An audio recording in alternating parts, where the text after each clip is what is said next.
कोडे नकळे कानबाचे कोडे नबलती बडे के बडे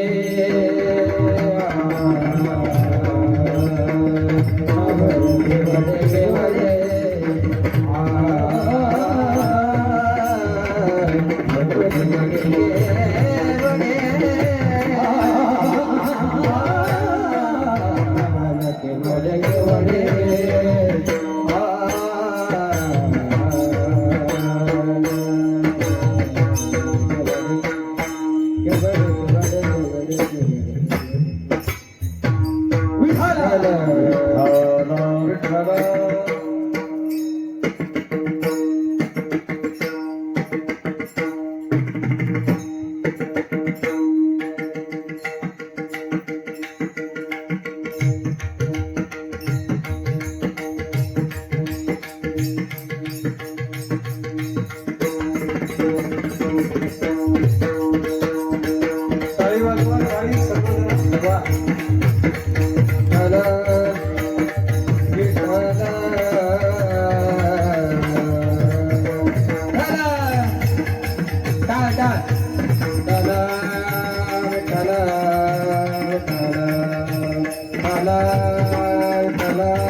अनंत ब्रह्मांडे उदरी अनंत ब्रह्मांडे उदरी हरिहा बालक नंदा घरी नवल केवडे केवडे नकळे कानोभाचे कोडे पृथ्वी जे नेतृत्व केली त्यासी यशोदा भोजन घाल नवल केवडे केवडे नकळे कानोभा विश्वव्यापक कमळापती यासी गमळी कडिये घेती नवल केवडे केवडे नकळे कानोबाचे कोडे तुका म्हणे नटधारी भोग भोगोनी ब्रह्मचारी नवल केवडे केवडे नकळे कानोबाचे कोडे योऽन्त प्रविश मम वाचमिमां प्रसुप्तां सञ्जीवयति किल शक्तिधरस्वधाम्ना अन्यांशस्तचर्मशर्मणत्वगादीन् प्राणान् नमो भगवते पुरुषाय तुभ्यं नमो विठ्ठलाराजया पांडुरंगा नमो रुक्मिणी माऊली ज्ञानगंगा नमो पुंडरिका नमो चंद्रभागा नमस्कार माझा रुक्मिणी पांडुरंगा पांडुरंगा करू प्रथम पांडुरंगा करू प्रथम पांडुरंगा करू प्रथम पांडुरंगा करू प्रथम हरे चरण संसारिया हरे चरण संसारिया हरे चरण संसारिया पादाने पठेता कृपादाने समेता कृपादाने पठेता भावादि सद्गुरुदास सद्गुरुदास आभारी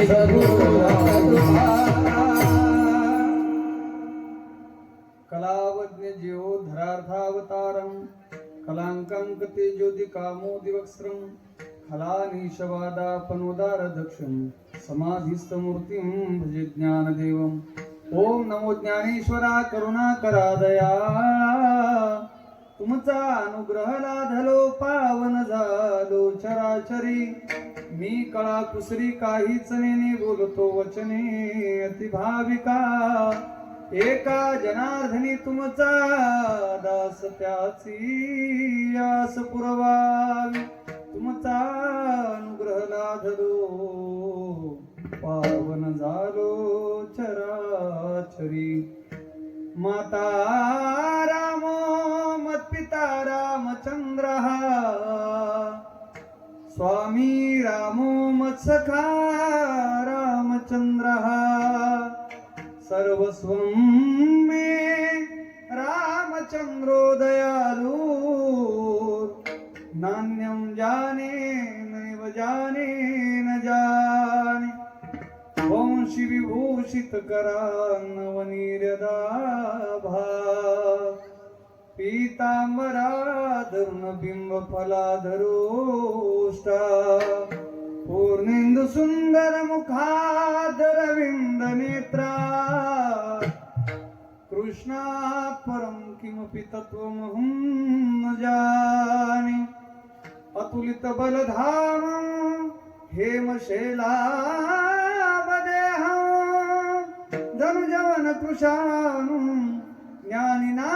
ज्ञानिनामग्रगण्यं सकल गुण निधानं वानराणामधीशं रघुपति प्रिय भक्तं वातजातं नमामि सर्वमंगल मांगल्ये शिवे सर्वार्थ साधिके शरण्ये त्र्यंबके गौरी नारायणी नमोस्तुते हे सर्वाद्या सर्वशक्ती जगदोद्धारा जगत्पती साय भावे सत्वर गती आले करा कारणी संपाद ज्ञानंच विधाय भक्तिं विलोकितो येन समाधिराजः वैराग्यवन्तं सुविचारयुक्तं नमामि जोगं शिरसा गुरुं तं मंदिरी कळस बोलला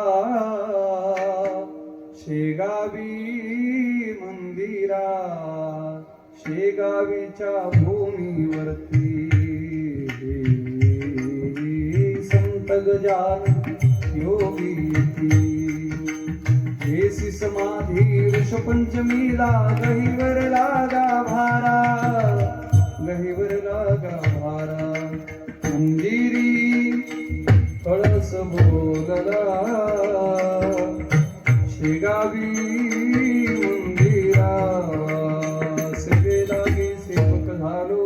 तुमच्या लागलो निज चरण अहो स्वामी तुकया देवा यावरी न करावा अभेर हे दुःख भंजन मारुती नंदन सुन लो मेरी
ब्रह्मांडे उदरी हरी हा बाळक नंदा घरी नवल केवडे केवडे नकळे का नोबाचे कोडे अकारण कारण करुणा वर्णाले भक्तवांछा कल्पतरू अखिल कोट जगदाधार रुक्मिणी प्राण संजीवन भगवान श्री पंढरीश परमात्मा कैवल्य साम्राज्य चक्रवर्ती विश्व माऊली श्री संत ज्ञानेश्वर महाराज वैराग्य राग रसिक श्रीमंत श्री जगद्गुरु तुकाराम महाराज विदर्भ पंढरीचे राजे संत सम्राट बालयुगी सद्गुरु श्री गजानन महाराज स्वानंद सुख निवासी सद्गुरु श्री जोग महाराज आदी करून सकळ संत महात्म्यांच्या असीम अपार आणि अपूर्व अनुग्रहातून आपल्या पुण्यक्षेत्र असणाऱ्या रायपूर या नगरीमध्ये गेली 40 वर्ष झाले 40 वर्षाच्या वर झाले आपण या ठिकाणी हा भगवान प्रभू रामचंद्रांच्या जन्मोत्सवापासून श्री हनुमंतलालजींच्या जन्मोत्सवापर्यंत करत असणारा हा हनुमान जयंतीच्या पर्व कालावरचा कार्यक्रम आहे आणि या कार्यक्रमाच्या निमित्तानं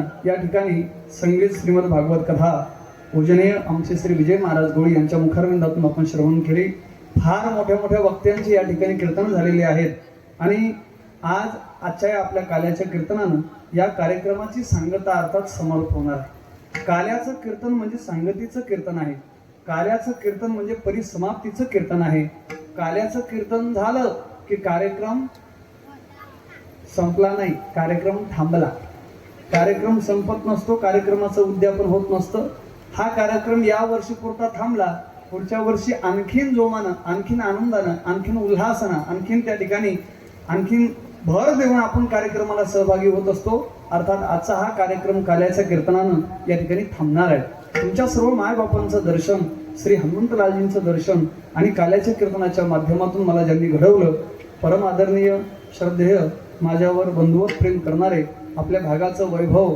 म्हणजे तसा आमचा भाग आहे त्यांचा पण तुमच्या भागात येऊन ज्यांनी वैभव तयार केलं गावागावात आपली एक छाप सोडली सर्वांच्या हृदयावर ज्यांनी अधिराज्य कमावलं आमचे परम आदरणीय ताल सम्राट ताल निनाद वारकरी गुरु कुलाचे त्या ठिकाणी अध्यापक परम आदरणीय नागेशदादा गोळे एकदा जोरदार टाळी त्यांच्यासाठी होत्या वा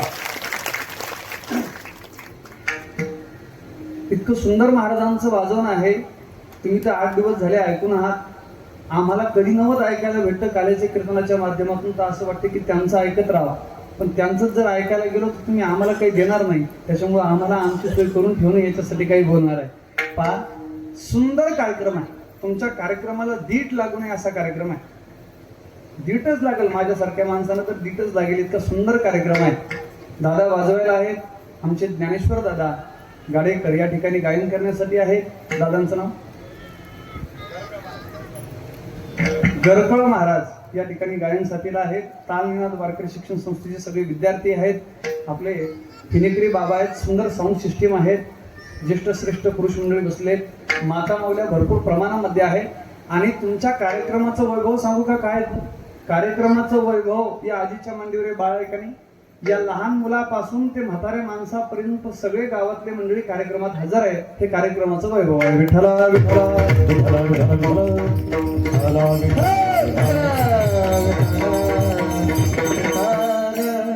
कार्यक्रमामध्ये हा सप्ताह असतो. सप्त्याच्या माध्यमातून जनजागृती होत असते. सप्त्याच्या माध्यमातून कीर्तनकारांच्या मुखातून संस्कृतीची जाणीव आपल्याला होत असते. संस्कृतीचा बोध आपल्याला होत असतो. आपले धर्मग्रंथ काय सांगतात, भागवत काय सांगतंय, रामकथा काय सांगते, कीर्तनाच्या माध्यमातून संतांचे विचार काय आहे याची जनजागृती समाजामध्ये होत असते. आणि मला असं वाटतंय की हे सप्ताहाचं निमित्तच या कारणानं आहे, समाजाची जनजागृती करणं. आणि म्हणून समाजातल्या सगळ्या वर्गांनी, सगळ्या जातींनी, सगळ्या विचाराच्या लोकांनी, सगळ्या पंथांच्या लोकांनी, सगळ्या मताच्या लोकांनी, सगळ्या पक्षाच्या लोकांनी एकत्रित येऊन कार्यक्रमामध्ये सहभाग घेऊन लहान मुलापासून ते म्हाताऱ्यापर्यंत कार्यक्रमात जर आपण सहभागी राहिलो ना तर नक्कीच ऐका, आपल्या संस्कृतीची जाणीव आपल्याला झाल्याशिवाय राहणार नाही. मी बऱ्याचशा मंडळींच्या लहान मुलं सुद्धा तुमच्या गावात पाहिले, त्यांच्या गळ्यात माळा आहेत. बऱ्याचशा माझ्या ताईंच्या गळ्यामध्ये सुद्धा तुळशीच्या माळा आहेत. आणि हे वैभव आहेत. आणखीन विशेष म्हणजे सप्ताहाच्या निमित्तानं भागवत कथा कीर्तन ऐकून गावातील तरुण मंडळाने काल 15 माळी घातल्या. ही साधारण गोष्ट नाही बरं का. हे आपल्या कार्यक्रमाची पोचपावती होऊ द्या ना, 1-2 लाख रुपये खर्च, पण या कार्यक्रमाच्या निमित्तानं जर आमूलाग्र बदल जर समाजामध्ये घडत असेल तर मी म्हणतो आपला पैसा वाया जात नाही. आज दारूच्या पायी, बाकीच्या व्यसनाच्या पायी लाखो रुपये आपल्या आयुष्यातले निघून जातात. पण सप्ताहाच्या निमित्तानं कोणी व्यसन सोडून जर भक्ती मार्गामध्ये, संत विचाराच्या मार्गामध्ये जर चालत असेल तर मला वाटते पैशाला याला मोजता येत नाही. अमाप असं त्या ठिकाणी तुमचं पुण्य बलवत्तर आहे की तुम्हाला या संप्रदायाची आवड आहे. ज्ञानोबराय तुकोबरायांचा हा संप्रदाय, हा महाराष्ट्र ज्ञानोबराय तुकोबरायांच्या विचारांचा आहे, संत विचाराचा आहे. हे बाळा, हे बापू ज्ञानोबराय तुकोबरायांचा विचाराचा हा संप्रदाय आहे. आणि म्हणून आपण भाग्यवान आहात. आपल्याला हा कार्यक्रम करण्याची आवड आहे. कार्यक्रमासाठी योग्य ते माणसं आपण निवडले, त्यांच्या हातामध्ये सौजन्य दिलेले आहे, त्यांच्या हातामध्ये आयोजन दिलेलं आहे. आणि ते तुम्हाला अथक परिश्रमातून या ठिकाणी महाराष्ट्रातले नामवंत कीर्तनकार मंडळी या ठिकाणी आणून अमृत रसायनाचं पान आपल्याला करवत आहात. आज माझ्याकडे जबाबदारी तुमच्या मायबापांच्या वतीनं, आयोजक मंडळीच्या वतीनं काल्याच्या कीर्तनाची जबाबदारी आहे. मायबाप हो, काल्याचं कीर्तन म्हणजे कळसस्थानी शोभणारं कीर्तन आहे. ऐका, काल्याचं कीर्तन म्हणजे कळसस्थानी शोभणारं कीर्तन आहे. गंगेची धाव असते बघा. धाव कुठपर्यंत असते? गंगेची धाव समुद्राला मिळेपर्यंत. सोन्याला कस लागतो, पण ज्या वेळेला 16वा कस सोन्याला लागला, 16वा कस सोन्याला लागला की सोन्याला कस लागणं जसं थांबून जातं, त्याप्रमाणे आपला सप्ताह सुरू आहे. त्याच्यामध्ये कीर्तन चालू आहे, ज्ञानेश्वरी पारायण चालू आहे, तुकाराम गाथ्याचं पारायण चालू आहे, विष्णू सहस्त्रनाम चालू आहे, काकडा चालू आहे. या कार्यक्रमाला सांगता कधी तर ती काल्याच्या कीर्तन ज्ञानोबरायांची ओवी आहे. देवळाच्या कामा कळसू का परमगंगेसी सिंधू प्रवेशू, सुवर्ण सिद्धी कसू 16वा जैसा. ज्ञानोबराय म्हणतात हे सगळे गंगेची जशी समुद्राला गेल्यानंतर धाव थांबत असते, आपल्या कार्यक्रमाची सांगताही काल्याच्या कीर्तनानं होत असते. आणि म्हणून मी सांगून गेलो, परिसमाप्ती म्हणजे काला आहे. काला म्हणजे पूर्णाहुती आहे. काला म्हणजे सांगता आहे. काला म्हणजे आपल्या कार्यक्रमाचा समारोप आहे. विठ्ठला विठ्ठला विठ्ठला विठ्ठला. आज भौतिक दृष्ट्या जगाचा विचार जर आपण करायला गेलो, माझं तोंड कोणत्या दिशेला एकदा सांगा मला. हा, माझं दक्षिण दिशेला तोंड आहे. आपण भारताच्या डाव्या बाजूचा जर विचार केला तर भारताच्या डाव्या बाजूंनी जे देश आहेत त्या देशांनी जगाला आधुनिक तंत्रज्ञान दिलेलं आहे.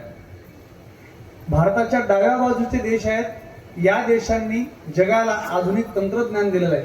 भारताच्या उजव्या बाजूला जे देश आहेत या देशांनी जगाला आधुनिक यंत्रज्ञान दिलेलं आहे. यंत्र आणि तंत्र या दोन्हीच्या मध्ये असणारा आपला भारत आहे. भारतानं जगाला काय दिलं? एकूण यंत्र आहे, एकूण तंत्र आहे. भारतानं जगाला मंत्र साधना दिलेली आहे. ऐका, म्हणून भारताची संस्कृती आज लोक डोक्यावर घेऊन नाचत आहे, डोक्यावर घेऊन. त्याचं कारण असं, भारतातले लोक साधे सरळ आहेत, साधे सरळ आहेत. काय जास्त कळत नाही बिचाऱ्यांना, जास्त शिकलेले नाहीत. खेड्यागावातले लोक तर अगदी साधे आहेत, अगदी साधे आहेत. त्या आमच्या माय मावल्या घरोघरी हरिपाठ घेतात का नाही, म्हाताऱ्या मावल्या, तर यांचे शब्द यांना हरिपाठ पूर्ण फक्त ऐकून पाठ झालेला असतो, पुस्तकाची जाणीव नसते. ऐका, ह्या हरिपाठ घेताना ज्ञानेश्वर माऊली असं सुद्धा म्हणत नाही. ज्ञानेश्वर माऊली, ज्ञानराज माऊली तुकाराम. आणि ज्ञानेश्वर नाही, ज्ञानेश्वर. पण तरी सुद्धा हरिपाठ घेतला, म्हणताबाई प्रसाद, प्रसाद आणला, प्रसाद हातात घेतला आणि खाल्ला की म्हणतात, बाई आज असं वाटायला लागलं ना, पांडुरंगाच्या रावळात जसं काही हरिपाठ झाला, इतका आनंद आला. म्हणजे इतका भाव त्यांचा शुद्ध असतो. हरिपाठ घेताना सुद्धा त्यांच्या डोळ्याला धारा लागतात. आणि असं वाटतंय, बाई आपण पंढरपुरातच हरिपाठ घ्यायला लागलो, इतका त्यांचा सात्विक. झाडे भोळे भक्त दाता ती साबाळे, त्यांचे प्रेम आवडे विठोबासी, त्यांचे प्रेम आवडे विठोबासी, त्यांचे प्रेम आवडे विठोबासी.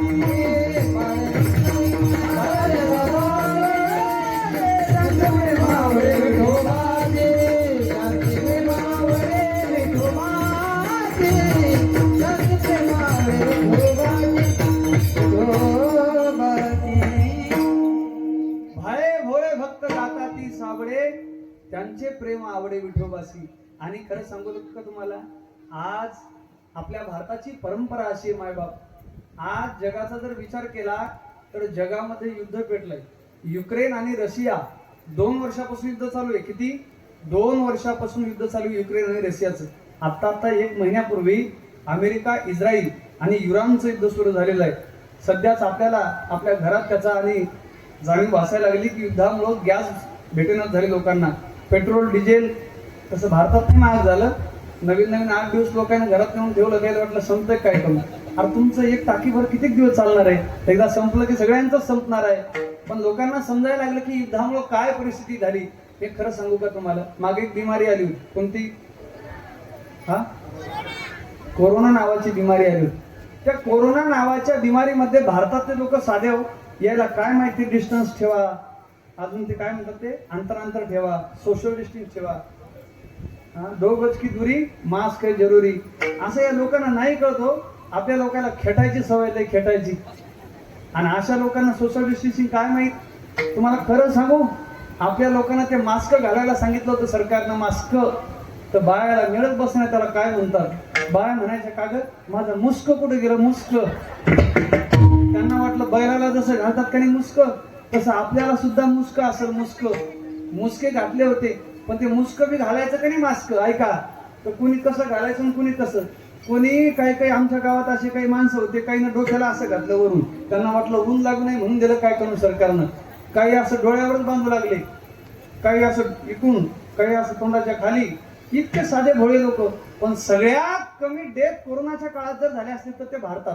युरोपीय देश मेडिकल व्यवस्थेमध्ये जगामध्ये अव्वल नंबर आहे त्यांचा, पण सगळ्यात जास्त डेथ तिकडे झाल्या. त्याचं कारण आहे बाबा, मी कारण सांगतो. आपले लोक साधे असतील, पण गावागावात सत्य करतात, गावागावात मारुतीच्या मंदिरात घंटी वाजवतात, गावागावामध्ये हनुमान चालीसा सुरू आहे, गावागावात मंदिरावरचे भगवे ध्वज फडकतात. आणि याच्याचमुळं आपली धर्म, आपली संस्कृती, आपली परंपरा ही आपल्याला जगण्याची त्या ठिकाणी दिशा देते. विठ्ठल विठ्ठल.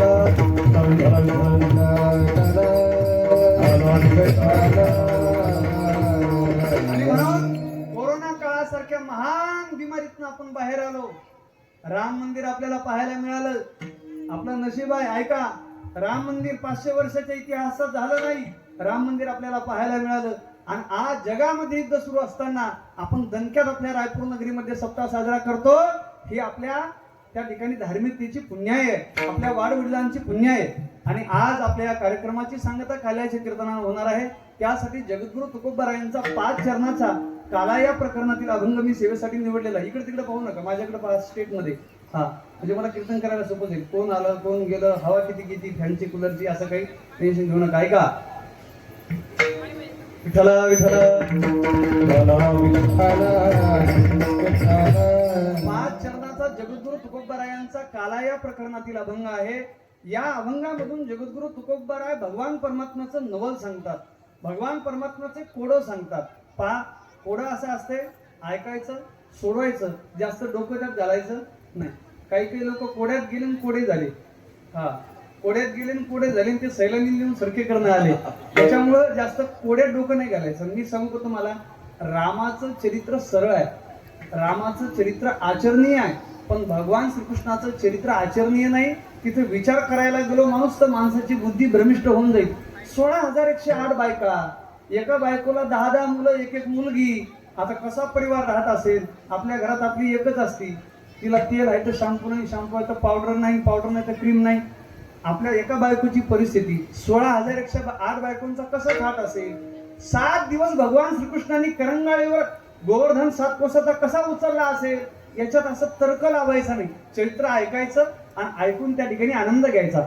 ऐकण्यात तुम्हाला त्या ठिकाणी पुण्य आहे आणि सांगण्यात आम्हाला पुण्य आहे. बस एवढंच याचा विचार करायचा. विठ्ठल विठ्ठल.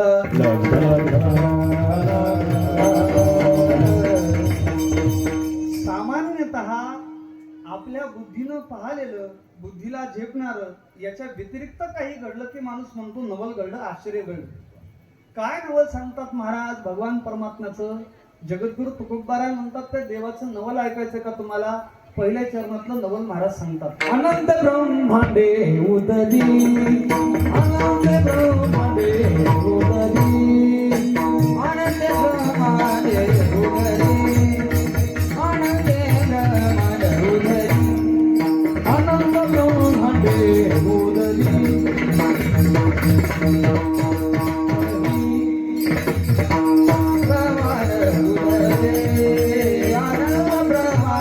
उदरी. हरि हमालक नंदा धरी, हरि हमालक नंदा धरी, नवन केवडी केवडी, नवन केवडी केवडी, नवन केवडी केवडी, नवन केवडी केवडी. अनंत ब्रह्मांडे उदरी, हरि हमालक नंदा धरी, हरि हमालक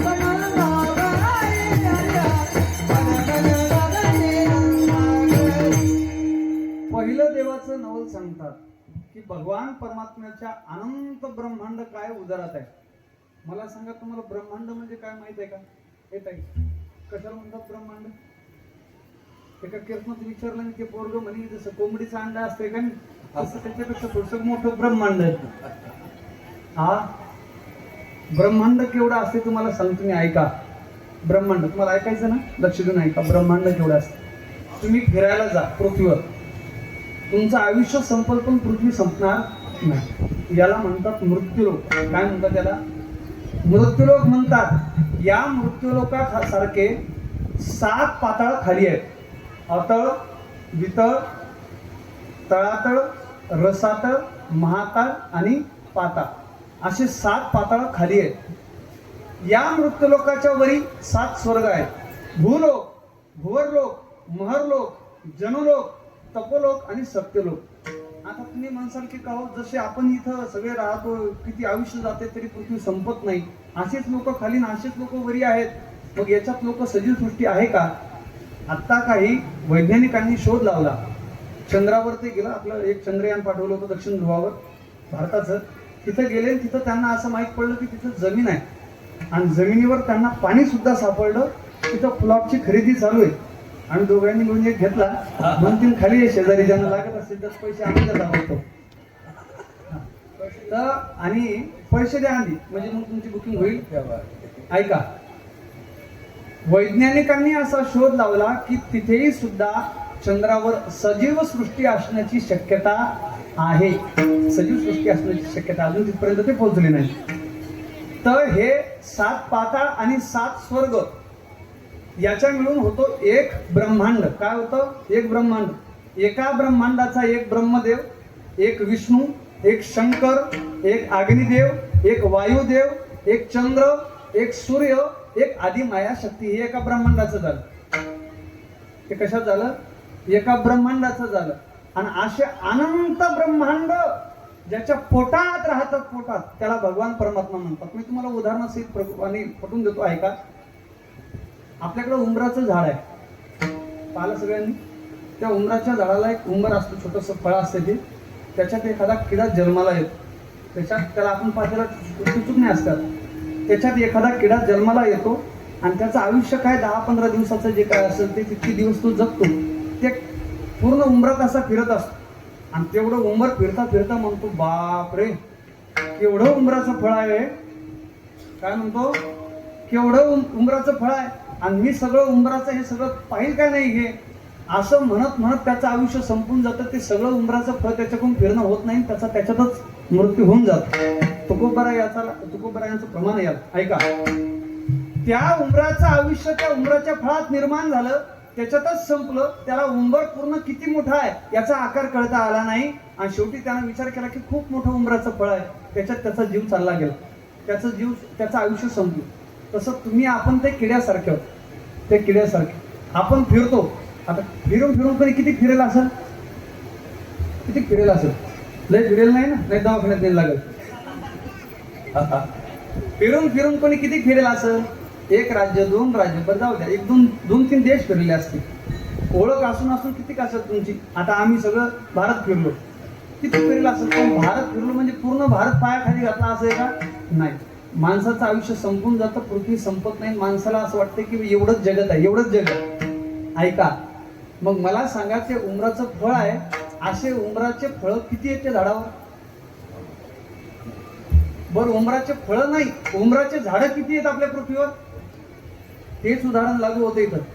तसं आपण जेवढं फिरतो तेवढं जगत नाही, आपल्याला वाटतं तेवढं जगत.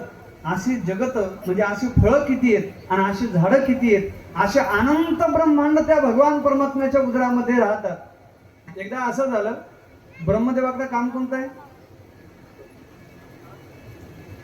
कोणतं काम आहे, सृष्टीचं मडके घडवण्याचं काम आहे. ब्रह्मदेव कुंभार आहे आणि हे मडके घडवतो. काय मडके, ब्रह्मदेवाला किती महाराज मटेरियल लागत असेल विचार करा तुम्ही. थोडासा कधीतरी स्पेस देत जा डोक्याला, कधी कधी ताण देत जा. ब्रह्मदेवाचं किती मोठी करामती आहे महाराज. माणसाचे डोळे वेगळे, म्हशीचे डोळे वेगळे, पोपटाचे डोळे वेगळे, कावळ्याचे डोळे वेगळे. मी तर म्हणतो ज्ञानेश्वर महाराज असे मोठे गोदामाचे गोदाम नुसते डोळ्यान भरेल असेल ब्रह्मदेवाचे. कावळ्याचे वेगळे, पोपटाचे वेगळे, म्हशीचे वेगळे, प्रत्येक जनावराचे. बरं ते जाऊ दे, मुंगीचे डोळे, मुंगी सुद्धा असतात ना. किती स्टॉक असेल ब्रह्मदेवाकडं. आणि कसं आहे घडवायचं, एका आईच्या पोटातून निघालेले 2 मुलं एका वेळेला, त्यांच्या हातावरच्या रेषा सुद्धा वेगळ्या असतात, जरी दिसायला सारखे असले तरी. ब्रह्मदेवाची किती कमाल आहे घडवण्याची, किती बुद्धी लागत असेल. एकदा ब्रह्मदेवाला वाटलं, पाहिलं मी एवढं काम करतो, एवढं काम करतो, कधी पुरस्कार नाही, कधी सत्कार नाही, कोणत्या कार्यक्रमात मोठ्यानं माझ्या नावाचा गजर नाही. जेव्हा पाहिलं तेव्हा देवाच्याच नावाचा गजर. आपलं महत्व तेव्हाच कळेल ज्या वेळेला आपण फोन स्विच ऑफ करून टाकू. नागेशदादांचा फोन आला, कुठे म्हणत, मी चिखलीला. ते म्हणत अर्धा घंटा झाली तरी चिखलीला. म्हणलं आता फोन बंद करतो. फोन बंद केला तर ते एवढे घाबरले, घाबरत की नाही म्हणून केला नाही म्हणा. आपलं महत्व कधी कळलं, फोन बंद केल्यावर. ब्रह्मदेवाला वाटलं 2-3 दिवस सुट्टी घेऊ, मग समजेल देवाला काय तर किती कठीण काम असते. ब्रह्मदेवानं काय केलं, सुट्टीचा अर्ज दिला. कळावे भगवान विष्णू, आपला ब्रह्मदेव, मी सृष्टीची जडणघडण करत असताना खूप ताण होतो, खूप त्या ठिकाणी त्रास होतो, खूप मला कष्ट येतात. मला असं वाटतंय की 2-4 दिवस सुट्टी घेऊन एकनाथ महाराज इंगळे यांच्यासोबत यात्रेला चाललं जावं, म्हणून हा सुट्टीचा अर्ज पास करावा. असा अर्ज लिहिला, सेवकाच्या हातात दिला आणि ब्रह्मदेवाला वाटलं आता 4 पायानं मोकळे झालो, मोकळे. ब्रह्मदेव सहज फेरफटका करायला निघले तर असं पाहिलं ब्रह्मदेवांनी की उंटाची रांग होती.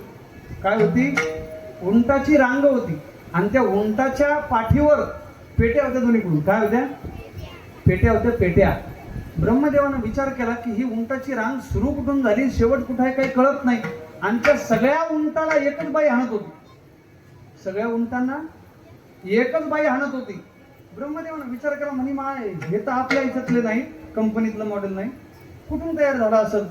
ब्रह्मदेव त्या बाईच्याकडे गेले, म्हणायला लागले, बाई हो बाई तुम्ही कुठंच आहे, हे उंट कोणत्या इच्छातले आहेत, कोणत्या एका ठिकाणी ब्रह्मांडातले मला सांगत तरी. ती बाई म्हणे मला बोलायला वेळ नाही. बाई चालत असताना का बोला ना, पण बोला 2 मिनिटं. तुम्ही कुठलच्या, हे उंट कुठे चालले आणि त्यांच्या पाठीवर काय आहे? त्या बाईनं सांगितलं मला बोलायला वेळ नाही, पण तू विचारलं तर ताबडतोब सांगतो. कोणीतरी एका ब्रह्मांडाचा एक ब्रह्मदेव म्हणे, त्याला अभिमान झाला की मी सगळं करतो आणि मालकाचा आदेश आला की आपल्या स्टॉकमध्ये जेवढे ब्रह्मदेव असते तेवढे घेऊन या.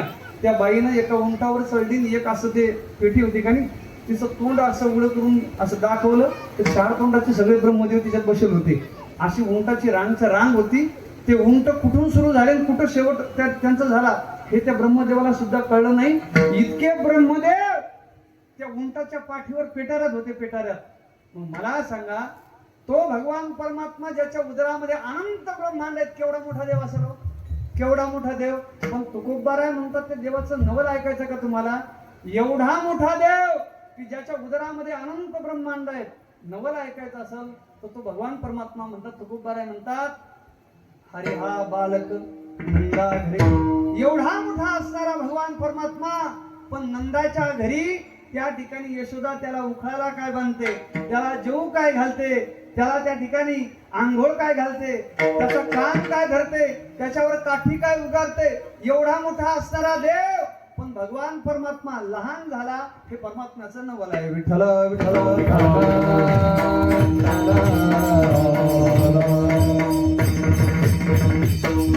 विश्वाचा दनिता ब्रह्मांड आहे. मग ते यशोदेच्या घरी त्या ठिकाणी बालक म्हणून कसा काय जन्माला आला? तुकोबाराय म्हणतात त्याच्यात डोकं घालू नका, कारण ते कोड आहे. विठ्ठल विठ्ठल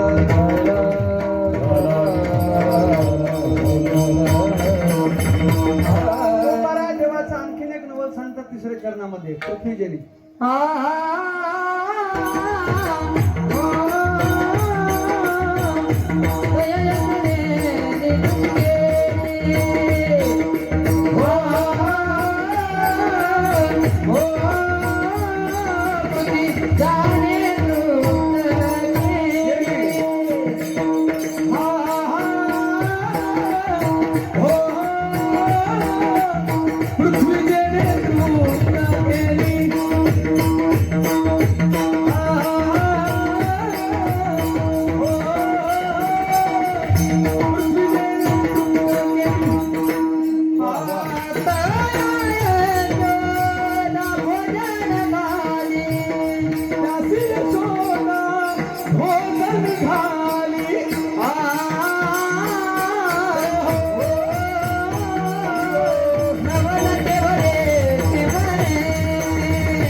आणखीन एक नवल सांगतात, माय बाप हो ऐका. पृथ्वी जेने तृप्त केली त्याची यशोदा भोजन घाली. महाराज देवानं सगळ्या पृथ्वीला तृप्त केलेलं आहे. आपण दृष्टांत ऐकलेला आहे की भगवान परमात्मा सगळ्यांना जीव घातल्याशिवाय जेवत नव्हते. रुक्मिणी मातेने विचार केला की खरंच आपण पाहू. एका मुंगीला पेटीत बंद करून ठेवलं रुक्मिणी मातेनं. देवाला सांगितलं जेवायला घ्या.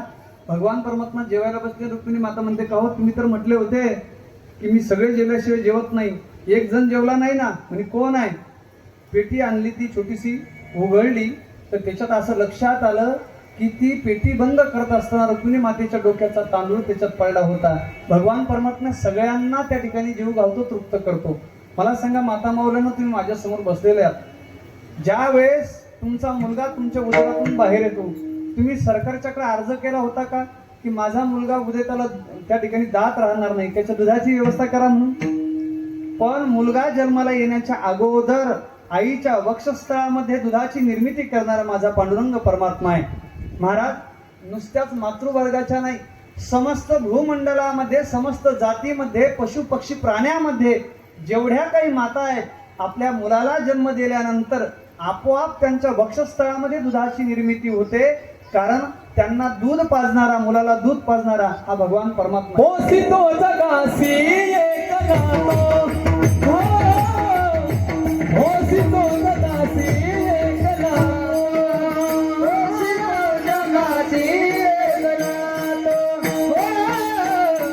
होसी तो जगासी एक गातो. अरे अभविसी रूपाळू देवासी, अरे ना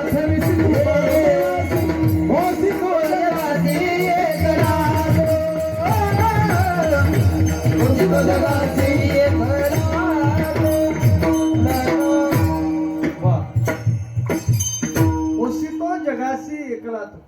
भगवान परमात्मा समस्त जगताचं त्या ठिकाणी पालन पोषण करतात. म्हणून परमात्माने स्वतः सांगितलं, पिता हमस्य जगतो माता धाता पितामह. मी या जगताचं, या कारणे मी माता जगदंबरू हे पिता अपत्य पंडुसुता प्रसवत असे. म्हणजे भगवान परमात्मा या जगताचा माता होऊन सगळ्या जगताचं पालन पोषण करत असतो. एकदा असं झालं, छत्रपती शिवाजी राजे यांना सुप्त अभिमान झाला की मी माझ्या प्रजेचं पालन पोषण करतो. असं सुप्त राजांना अभिमान झाला. एका ठिकाणी रस्त्याचं काम चालू होतं. छत्रपती शिवाजी राजे रस्त्याची पाहणी करताना त्या ठिकाणी गेले आणि त्या ठिकाणी समर्थ रामदास स्वामी आले. छत्रपती शिवरायांचे गुरु समर्थ रामदास स्वामी आले. रामदास स्वामी म्हणतात छत्रपती शिवरायांना, का हो तुम्ही तर प्रजेची खूपच काळजी करता, खूपच प्रजेचं पालन पोषण करता. छत्रपती शिवरायांना थोडंसं बरं वाटलं की माझं कोणतरी त्या ठिकाणी अहंकार थोडंसं सुप्त होता ना आत. त्यावेळेला रामदास स्वामींना कळलं छत्रपती शिवरायांच्या आतमध्ये सुप्त अभिमान आहे. गुरुचं लक्षण आहे, गुरुनं शिष्याचा अभिमान घालवला पाहिजे. त्यावेळेला रामदास स्वामी म्हणतात, तो मोठा भलामोठा धोंडा आहे, तो आणा बरं थोडसा लोटत इकडं. महाराज सैनिकांनी तो धोंडा लोटत लोटत आणला. सांगितलं फोडा याला. मधातून फोडलं, मधातून. कशाला? दगडाला. मधातून 2 भागा झाल्या. त्या दगडाच्या मध्ये एक छोटीशी बेडूक होत. काय होतं? छोटस बेडूक होतं, बेडूक. समर्थ रामदास स्वामी छत्रपती शिवरायांना म्हणतात, महाराज या बेडकाला तुम्ही चारा पाणी कसं काय पुरवलं हो? असं म्हटल्याबरोबर छत्रपती शिवरायांच्या लक्षात आलं की माझ्या हृदयातील सुप्त अभिमान होता की मी जगाचं पालन पोषण करतो, त्याच्यासाठी रामदास स्वामींनी मला असं बोललेत. महाराज आता आपण बोर घेतो, ट्यूबवेल घेतो का नाही? आपल्या घरात मुंग्या आहेत, मुंग्या. त्या मुंग्या जितक्या वरी आहेत का नाही, त्याच्यापेक्षा जमिनीत जास्त राहतात. जितक्या मुंग्या आपल्याला घरात दिसतात त्या राहतात कुठं? जमिनीत. आणि मी म्हणतो की कितीतरी 10-20 फुटाच्या खाली काही काही जीव राहतात. 10-20 फुटाच्या खाली ट्यूबवेल घेतो तर आपण पाहतो 20-25 फुटाच्या नंतर काही काही जीवजंतू बाहेर येतात. मला सांगा त्यांना पाणी कोण पोहोचवलं? त्यांना ग्रामपंचायत ना, आमदार साहेबांना. मग हा श्वेता माने कोणी पोहोचवलं त्यांना पाणी? महाराज त्यांच्या खाण्यापिण्याची सगळी चिंता भगवान परमात्मा करतो, कारण तो या जगाचा मायबाप आहे. आणि महाराज या जगाचा भगवान परमात्मा मायबाप आहे, सगळ्यांचं पालन पोषण करतो. सगळ्यांना भरवणारा भगवान परमात्मा, सगळ्यांचं पोषण करणारा भगवान परमात्मा. तुकोबारा म्हणतात त्या देवाचं नवल असं आहे, तो भूक लागली मा आई घराकडे चाल मला जेवू घाल. आई लहानच घे उंडा मला करून दे मांडा. लांब गेला गाईचा जुडा मला जेवू घाल. यशोदे घराकरिता मला जेवू घाल. यशोदे घराकरिता मला जेवू घाल. सगळ्यांना भरवणारा भगवान परमात्मा यशोदेचा पदर धरतो, म्हणतो यशोदे मला भूक लागली, मला काहीतरी जेवायला दे. हे नवल नाही तर काय? तुकोबार आहे. आणखीन भगवान परमात्म्याचं एक नवल सांगतात, विश्वव्यापक कमळापती त्यासी गवळणी कडे घेती. भगवान परमात्मा केवढा आहे हो महाराज? बलीच्या दारामध्ये भगवान परमात्म्याने आपलं विराट स्वरूप प्रदर्शित केलं होतं. तर एका पायात अतळ वितळ सुतळ रसातळ तळातळ महातळ पाताळ इथपर्यंत देवाचा पाय गेला. दुसरा पाय जसा ठेवला तसा भू भव स्व मह जन तप सत्यलोक फोडून भगवान परमात्म्याचा अंगठा बाहेर निघाला होता. एवढा मोठा देवाचा नुसता पाय, एवढा मोठा नुसता देवाचा पाय. त्याचा एकाचा जरी पायाचा विचार केला, एकदा संतांना अशी इच्छा झाली की देवाला जोडा शिवावा. मग त्यांनी माप घ्यायचं ठरवलं, तर एकाच पायाचा मेळ लागला, दुसरा पायाचा मेळ लागला नाही. म्हणून संत म्हणतात, याला नाही दुसरा जोडा, तुम्ही याची संगती सोडा गे गोकुळच्या नारी. एवढा मोठा असणारा भगवान परमात्मा पण नवल आहे. मला सांगा, माता माऊलींची कंबर केवढी अशी, लेकरं बसण्यासाठी जागा किती लागती? फक्त एवढी जागा लागते कंबरवर बसण्यासाठी, अशी एवढी. एवढा मोठा देव, पण त्या देवाला बसण्यासाठी जागा एवढीच लागते, कारण हा फक्त भगवान परमात्म्याचं नवल आहे. नवल विठ्ठल विठ्ठल जनार्दनी विश्व व्यापक हा देव, एका जनार्दनी विश्व व्यापक देव, एक एक पाहता अवघे स्वप्नवत व्हाव, चला बाई मुलानी रास क्रीडा पाहू, नवदाचा बाळया रे गेला नवला हो, नवदाचा बाळया रे गेला नवला, नवलव नवलव नवलव. वा, परमात्म्याचं नवल नवल सांगत असताना संत महात्मे अनेक पद्धतीनं भगवान परमात्म्याचं नवल सांगतात. किती नवल सांगावं देवाचं, किती नवल सांगावं. एक शेवटचं नवल सांगतो, कारण तुमचे डोळे लागायला लागले अभंगाच्या शेवटच्या चरणामध्ये. तुका म्हणे नाटधारी, नटधारी तुका म्हणे नाटधारी,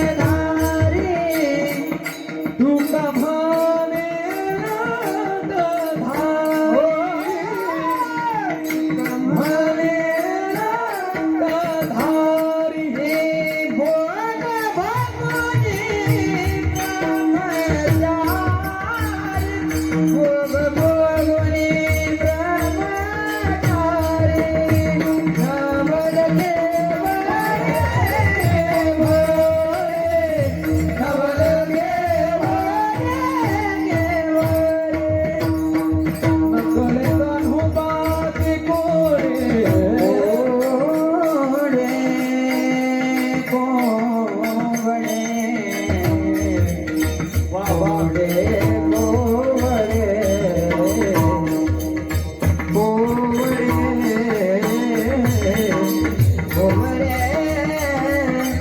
कोवळे,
भोगुनी ब्रह्मचारी. भगवान परमात्म्याचं नवल तुकोबर आहे सांगतात. आता हे नवल थोडंसं आपल्याला नवलासारखंच आहे बरं का. देवाला बायका किती होता मावल्या हो? भागवत ऐकलं ना आपण, किती बायका होत्या देवाला? 16,108. देवाला मुलं किती होते? एका बायकोला 10 मुलं, एक मुलगी, एवढं देवाचा परिवार होता.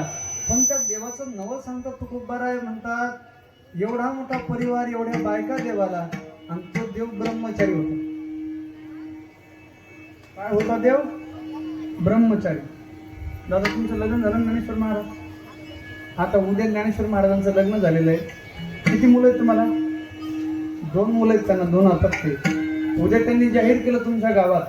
काय जाहीर केलं? माझं लग्न झालेलं नाही, मी ब्रह्मचारी. खरं सांगा, त्याची बायको येऊन येईल, मारत नाही येईल का हात धरून येईल? बायको आल्यानंतर भांडणच करून का नाही इथं? का 2 मुलं आहेत, मी तुमची बायको आहे, तुम्ही म्हणता की माझं लग्न झाले नाही, ब्रह्मचारी. हे बोलणं चांगलं आहे का? पण महाराज भगवान परमात्म्याच्याकडे 16,108 बायका.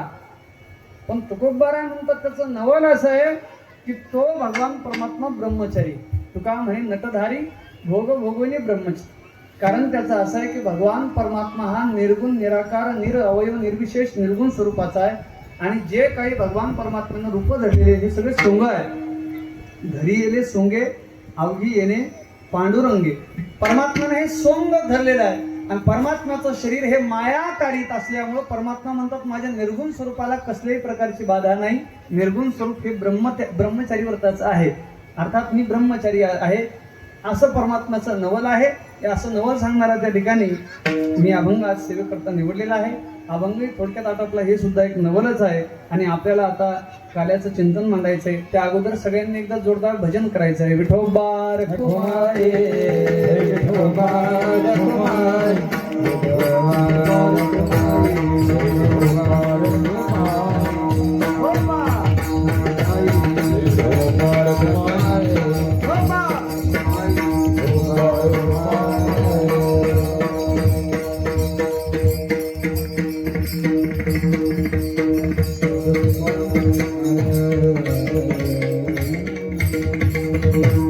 वारकरी संप्रदायामध्ये जोपर्यंत आपण कृष्णाचा चरित्राचा उच्चार करत नाही तोपर्यंत आपलं कार्यक्रम त्या ठिकाणी सांगता होत नाही. का असेल असो?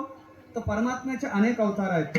अनेक परमात्म्याच्या अवताराची त्या ठिकाणी स्वरूपत आहेत. काही परमात्म्याचे अवतार अंश अवतार आहेत, काही अंशांश आहेत, काही आवेश आहेत, काही कला आहेत, काही पूर्ण अवतार आहेत. आणि भगवान श्रीकृष्णाचा अवतार परिपूर्णतम साक्षात कृष्ण नान्य एवही. भगवान श्रीकृष्णाचा अवतार हा परिपूर्णतम कृष्ण अवतार आहे. आणि म्हणून भगवान श्रीकृष्णाच्या चरित्राशिवाय कोणत्याही कार्यक्रमाची सांगता, कोणत्याही सप्ताहाची समाप्ती सांगता होत नाही. म्हणून कृष्ण भक्ती विना तरला आहे कोण, असं तुकोबर आहे म्हणतात. व्यास महर्षींनी अनेक ग्रंथ तयार केले, पण जोपर्यंत भगवान श्रीकृष्णाच्या चरित्राचा उच्चार करत नाहीत तोपर्यंत त्यांचं जीवन कृतार्थ झालं नाही. आणि म्हणून भगवान श्रीकृष्णाच्या चरित्राचा उच्चार करावा असं वारकरी संप्रदायाचा दंडक असल्या कारणास्तव अगदी संक्षिप्त स्वरूपामध्ये आपण परमात्म्याचं चरित्र पाहणार आहोत. भगवान परमात्मा सुद्धा तुलसीदासजी महाराज सांगतात, जब जब होय धर्म पाडहि असुर अधम बहुमानी,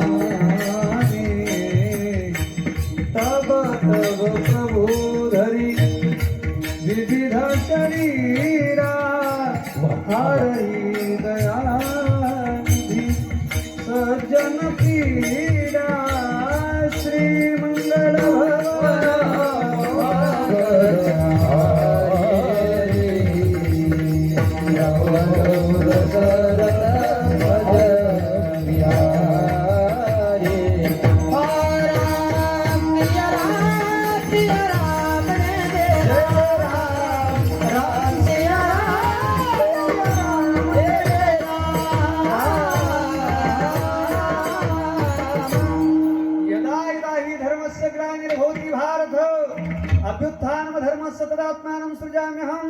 लोक भगवत विमुख झालेत, भागवत धर्माला मानायला नाही लागले.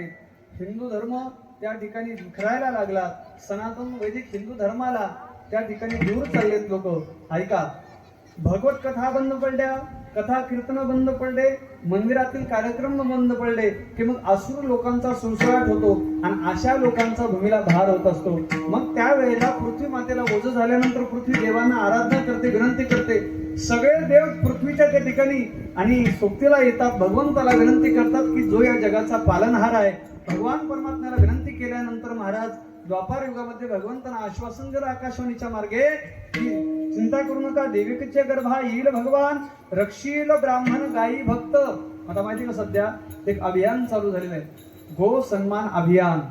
आपण प्रत्येकाने मोबाईलद्वारे मिस कॉल द्यायचा आणि त्या ठिकाणी प्रत्येकाने तालुक्या वाईज तहसीलदाराला, कलेक्टर साहेबांना, जिल्ह्याला त्या ठिकाणी आपण निवेदन द्यायचे की गो माता ही भारताची राष्ट्रमाता झाली पाहिजे.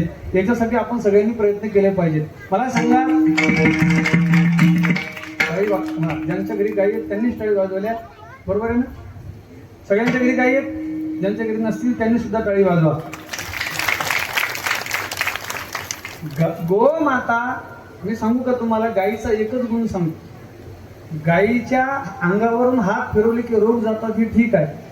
पण जगात एकच प्राणी असा आहे की त्याच्या शेणानं घर सारवल्या जातं.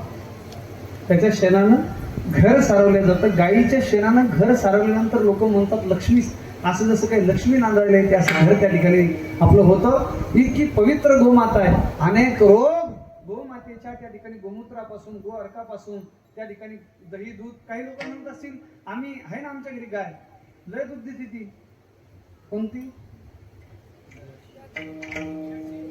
Jersey, Jersey Holstein. तुम्हाला एक सांगू, त्या जर्शा गाईचं दूध पिलं तर भविष्यात मुलींना मुलं होणार नाही. जर्शा गाईचं दूध पिलं तर लहान मुलं भविष्यात बाप होण्याच्या लायकीत राहणार नाहीत. का? तर ते गाय ज्या वेळेस तिची प्रसूती आहे आणि महाराज तिची निर्मिती आहे ती सगळी इंजेक्शनद्वारे आहे. ज्या गाईला खांदा आहे, जी गाय वेदलक्षण आहे, जी हंबरल्यानंतर मा असा आवाज येतो, अशा गोमातेची आपण सेवा केली पाहिजे. घरात जर गाय असेल ना, कशाची कमी पडणार नाही. मला वाटतं आपल्याला आंदोलन करायची गरज नाही. प्रत्येकानं विचार केला की माझ्या घरी मी एक गाय पाळीन, एक गाय, तर मला वाटतं कत्तलखाने बंद पडल्याशिवाय राहणार नाहीत. विठ्ठला विठ्ठला.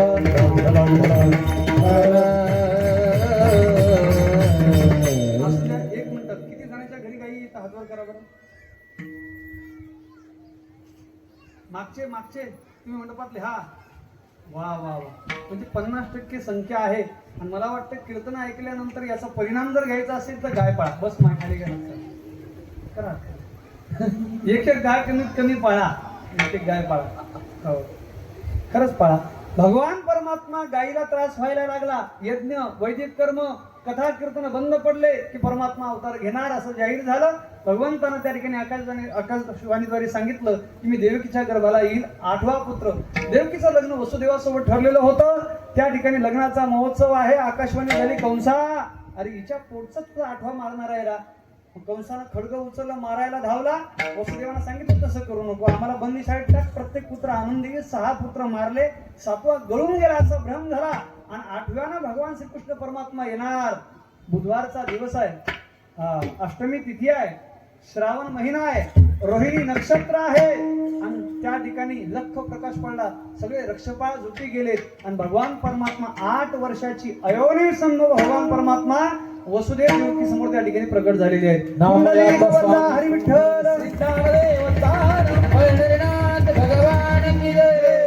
भगवान परमात्मा प्रगट झालेत आणि देव प्रगट झालेत. हातात शंख चक्र गदा पद्म घेऊन.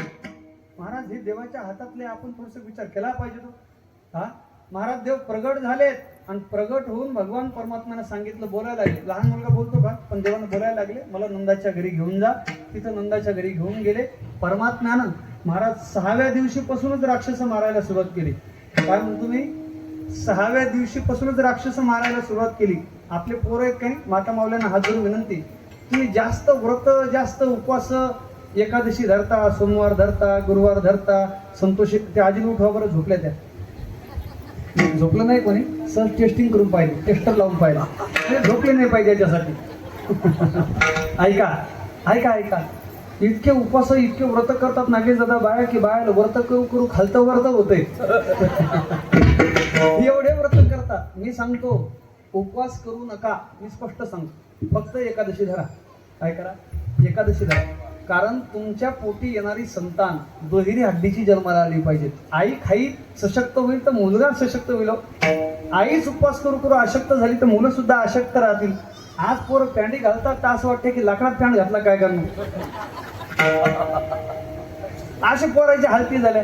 मावल्यांनो, सशक्त राष्ट्र निर्माण करायचं असेल तंदुरुस्त मुलं निर्माण करा.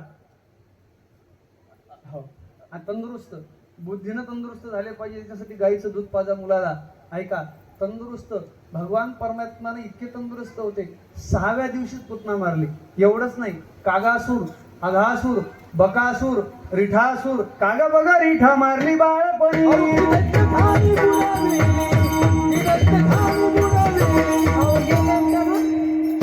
भगवान परमात्म्यानं राक्षस मारले. आता भगवंताला वाटलं आपण काही वेगळं चरित्र करूयात.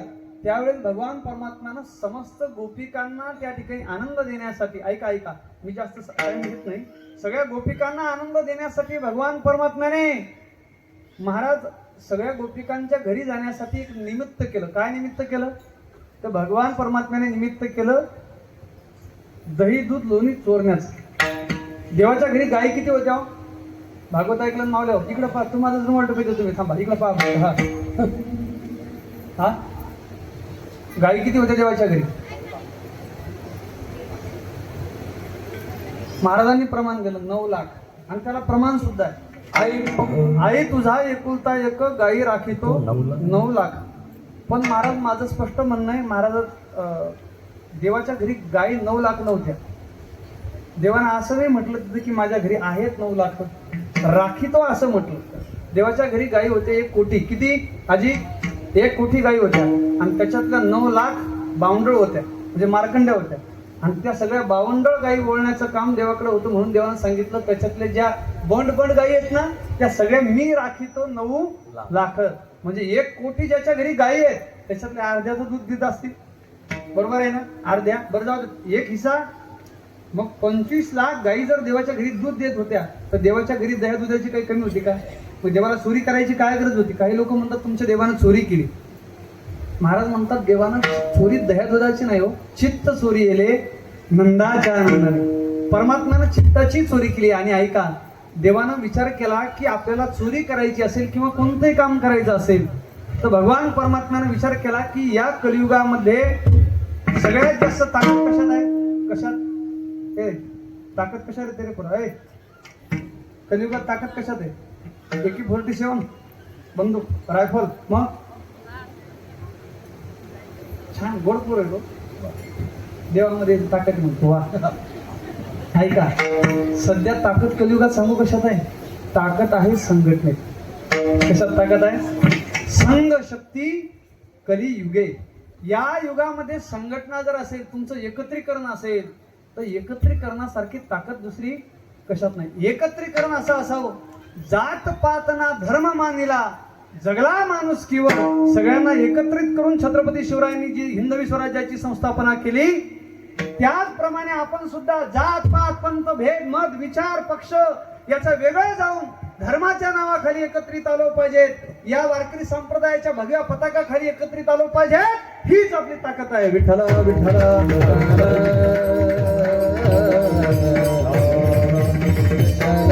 कधी गावागावात लोक सप्ते सुद्धा जात पाहून व्हायला लागले. नागेश दादा, याचं दुःख आहे. असं वाटतंय अरे त्याच्यासाठी आमच्या वाडवडिलांनी कष्ट नाही केलेत रे. कष्ट केलेत माझ्या राजाने ते जाती जातीत वाटून काळे. कष्ट केलेत माझ्या शिवबाने रे जाती जातीत वाटून का. स्वराज्य दिला राजाने आम्हाला जाण त्याची जरा राहू द्या. कष्ट केलेत माझ्या राजाने रे जाती जातीत वाटू नका.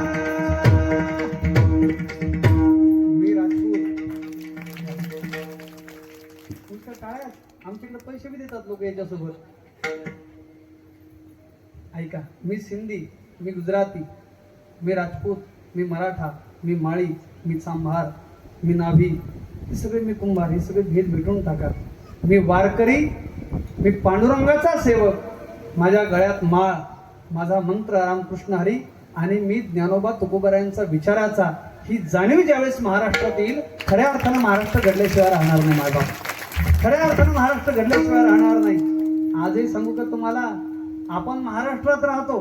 महाराष्ट्र ही संतांची परंपरा असणारा महाराष्ट्र, पण तरी सुद्धा महाराष्ट्रामध्ये एक सांगू का तुम्हाला, ज्या लोकांच्या पर्यंत ज्ञानेश्वरी गाथा पोहोचला नाही आणि जे ज्ञानेश्वरी गाथ्यापर्यंत पोहोचले नाही, आज त्यांचे कांड व्हायला लागले. कांड किती आले, आठवण आले.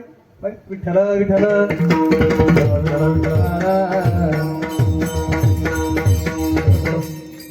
ज्ञानोबा तुकोबारायांचे विचार जर समाजात रुजले नाहीत तर अशा घटना घडत राहतील. लोक अंधश्रद्धेला बळी पडतील. ज्ञानोबा तुकोबारायांनी कधी अंधश्रद्धेला थारा दिला नाही आणि म्हणून हा संतांच्या विचाराचा महाराष्ट्र आहे. हा महाराष्ट्र संतांचा आहे. आपण त्या विचारानं चाललो पाहिजे. तुमच्या गळ्यात जर माळा असतील, तुम्ही जर भागवत सप्ताह ऐकत असाल, कथा कीर्तन ठेवत असाल, सर्व समाज याच्यासाठी झटत असाल, तर खऱ्या अर्थाने ही आपली ताकद आहे. देवानं विचार केला, एकट्याचं काम नाही, देवानं संघटना तयार केली. हे असे पोरं जमवले. हा, घाला माळी, लावा चंदन, ठेवा शेंड्या, ठेवा गळ्यात, हातामध्ये कड, लाल धागा, रक्षसूत्र हातात ठेवा, संघटना तयार करा. असं देवानं सगळ्यांची संघटना तयार केली आणि संघटना करून भगवान परमात्म्यानं काय काम केलं? चोरी करण्याचं काम केलं. काय काम केलं? चोरी करण्याचं. गोपिकांना आनंद यायला लागला आणि आनंद येत असताना एक सांगू तुम्हाला, देवाचं इतकं सरलीकरण गोकुळामध्ये ब्रजप्रदेशामध्ये झालं. आमचे परमपूजनीय आदरणीय विजय महाराजांच्या मुखातून आपण कथा ऐकली. काय सांगावं, इतकं सरलीकरण झालं देवाचं. कोणत्याच अवतारात परमात्मा इतका सरळ, इतका भक्तांच्या निकट राहिला नाही, इतका आनंद भक्तांना दिला नाही भगवान परमात्म्यानं. काय महाराज, कधी कधी तर असं वाटतंय भागवत ऐकल्यानंतर की देव दिसतच कसा असेल. गोपिका देवाला भुलतील यात नवल नाही हो. कारण महिला आणि पुरुष यांच्यामध्ये कधी कधी प्रेम होऊ शकतं, पण देवाला पाहून ऋषी बोलायचे. ऋषी जे साधना करायचे, तप करायचे, ज्यांनी संसार सोडला, माया सोडली, मुलं बायको पत्नी सोडली, जंगलात गेले, ते सुद्धा देवाचं रूप पाहून बोलायचे. इतका देव. एक तो तेरे नैन तिरछे, दूसरा काजल लगा, तीसरा तेरा मुस्कुराना, दिल दीवाना हो गया.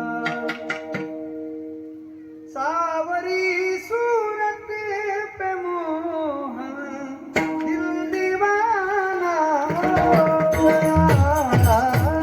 सावरी सूरत पे मोहन, दिल दीवाना हो गया.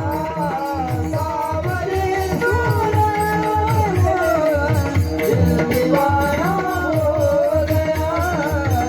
सावरियाना हो गया. सावरी सूरत पे मोहन, दिल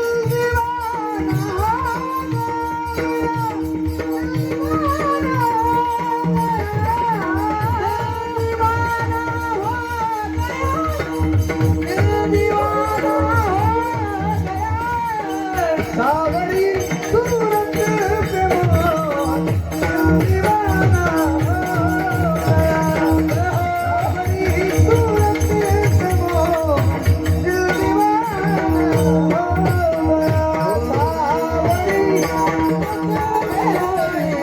दिल दीवाना हो गया. दिल दीवाना हो गया.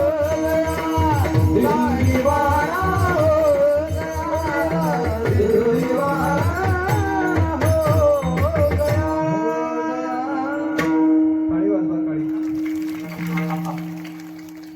सावरी सूरत पे मोहन, दिल दीवाना हो गया. परमात्मा इतका स्वरूपान होता. गवळणी देवाचं गारानं सांगायला जायच्या. घंटा घंटा त्या ठिकाणी देवाच्या खोड्या सांगायच्या. एक दिवस घरातच खोडी केली. यशोदेने विचार केला की पोरग शाळेत घालायचा आता, तोपर्यंत सुधरत नाही. आणि शाळा कोणती होती? एखाद्यावरी कांबळी, हातामध्ये काठी,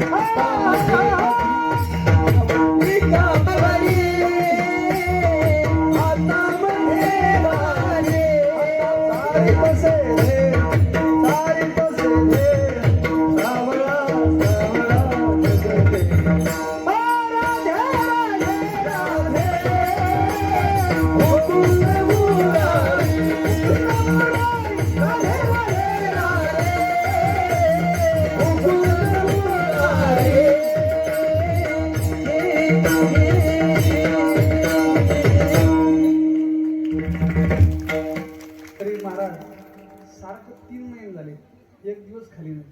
पण ते बरं आहे, धार आहे तर शिक्षण. विठ्ठल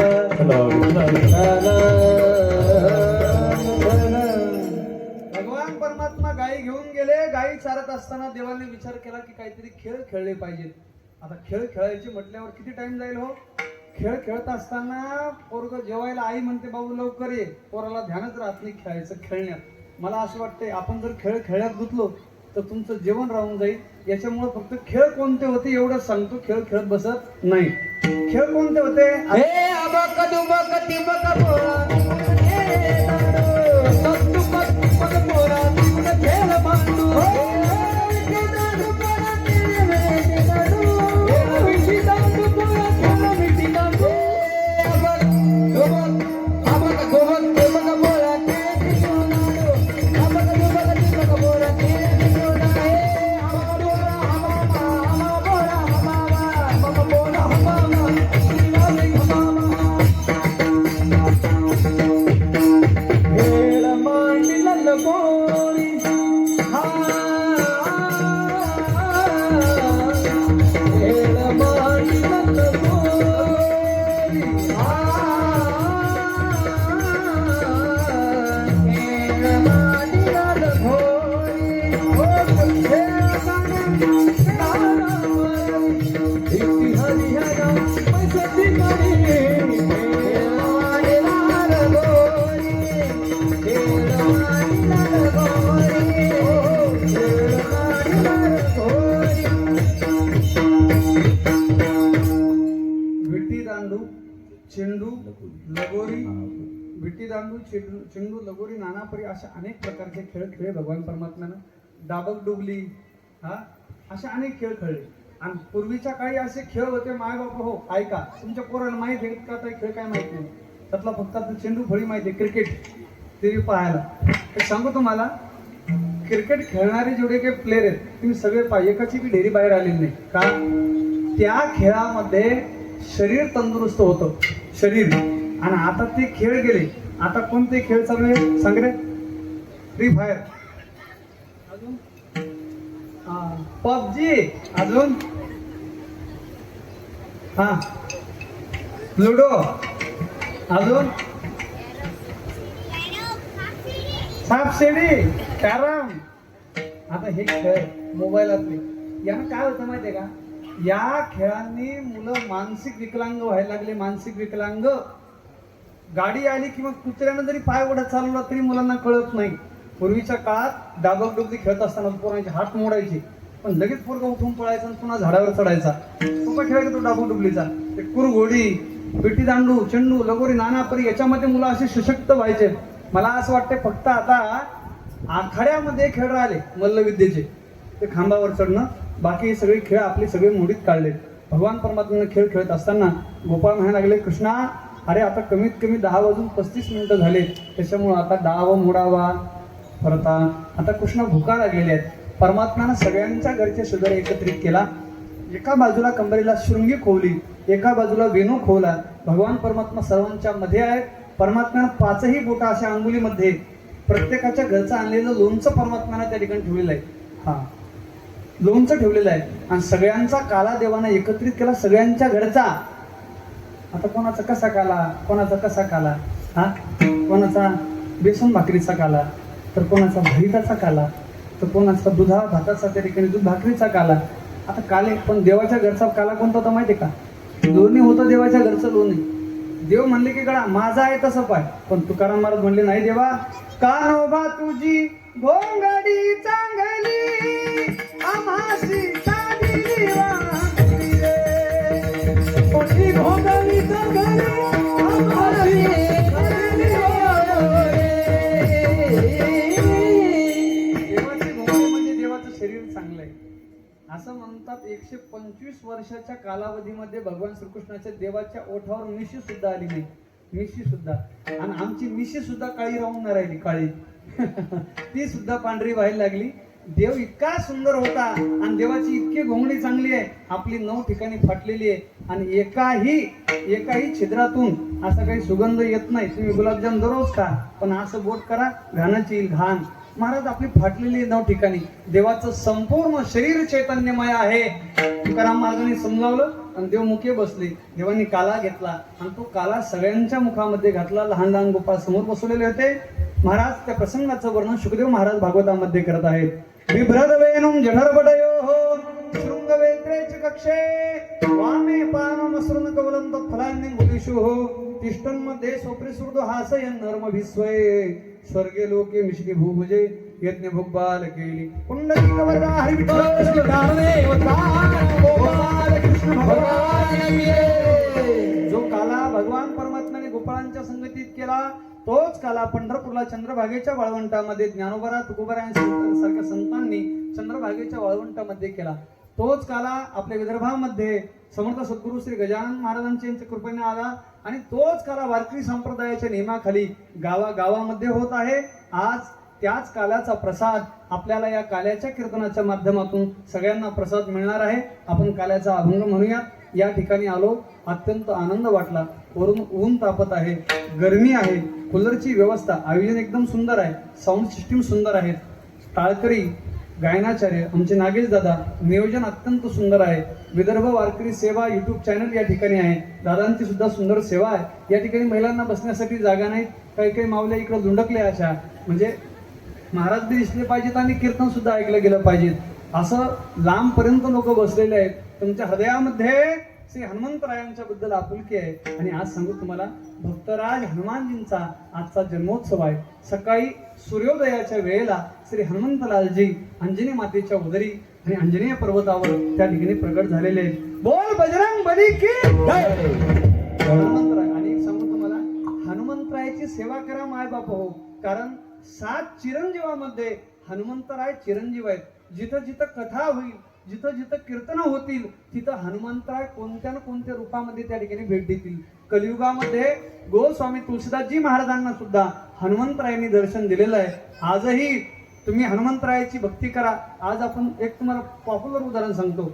सध्या बागेश्वर धाम प्रचलित आहे. हा बागेश्वर धाम, धीरेंद्र कृष्ण शास्त्री आज सगळ्या जगात जाऊन डंका वाजवत आहे. फक्त हनुमंतरायाच्या शक्तीवर, हनुमंतरायाच्या कृपेवर. तरी हनुमंतराय अजून त्यांना दिसले नाहीत म्हणतात. नुसत्या हनुमंताच्या शक्तीवर जर माणूस जगात डंका वाजवू शकतो, तर मला असं वाटतं की आपण जर हनुमंताची जर सगळ्यांनी भक्ती केली भारतातल्या लोकांनी, तर जगात नाही हो महाराज, समस्त भूमंडल हनुमंतरायाच्या कृपेने त्या ठिकाणी सगळ्या जगावर मात करणारं ठरेल. म्हणून एक निकृष्ट अशा प्रकारच्या वानर कुळामध्ये हनुमंतरायांनी अवतार घेतला. प्रभूची अशी सेवा केली, अशी सेवा केली. गावागावामध्ये हनुमंतरायाचं मंदिर आहे. हनुमंतरायाची सेवा केली, यश मिळतं, आरोग्य मिळतं, त्या ठिकाणी आयुष्य मिळतं, त्या ठिकाणी बल मिळतं, शक्ती मिळते. है की नाही? आयुर्विद्या यशो बलम, सगळ्या गोष्टी हनुमंतरायाच्या सेवेने त्या ठिकाणी मिळतात. दररोज हनुमान चालीसा गा. आपल्या मंदिरावरून हनुमान चालीसा गाली जर भोंग्यातून ऐकू जर जात असेल तर सगळं वातावरण पवित्र होत असतं. म्हणून मी आपल्या मातृवर्गांना, पितृवर्गांना, आयोजक मंडळींना हात जोडून विनंती करतो, आपलं हे वातावरण हनुमंतरायाची सेवा अव्याहतपणे चालू राहोत आणि आपण भगवान परमात्म्याची, हनुमंतरायाची अशी सेवा करून आपला हा कार्यक्रम, आपली सगळी एकजुटता उत्तरोत्तर वाढत राहो. एवढं बोलून आपल्या सर्वांचं दर्शन घडून दिलं. आमच्या नागेश दादांना पुन्हा एकदा धन्यवाद देतो आणि आपली सेवा थांबवतो. ज्ञानेश्वर माऊली.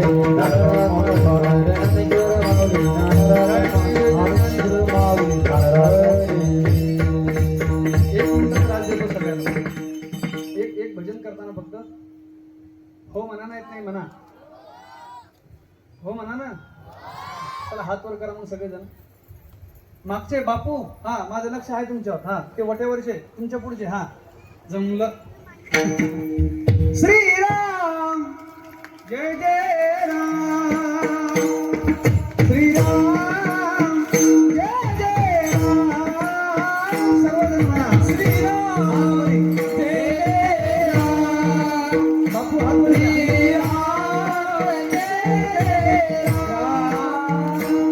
श्रीराम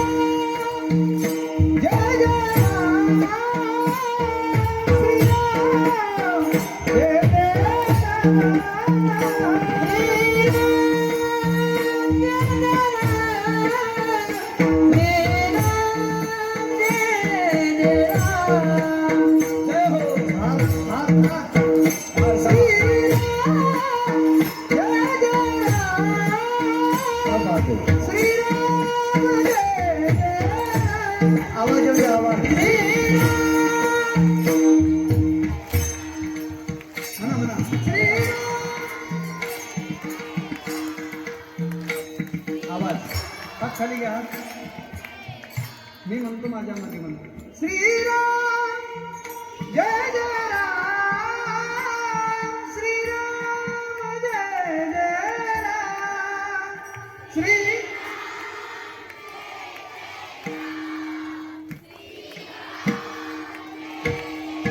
वा, ताई, सगळ्या मुली एकदम गोड आवाज गोड गळा आहे तुमचा चांगला गळा आहे तुमचा गात जा. श्रीराम जय जय राम श्रीराम जय जय राम श्री. मागच्या बाया म्हणा जर ता ता श्रीराम जय जय राम श्रीराम जय जय राम श्रीराम जय जय राम श्रीराम जय जय राम श्रीराम जय जय राम श्रीराम जय जय राम.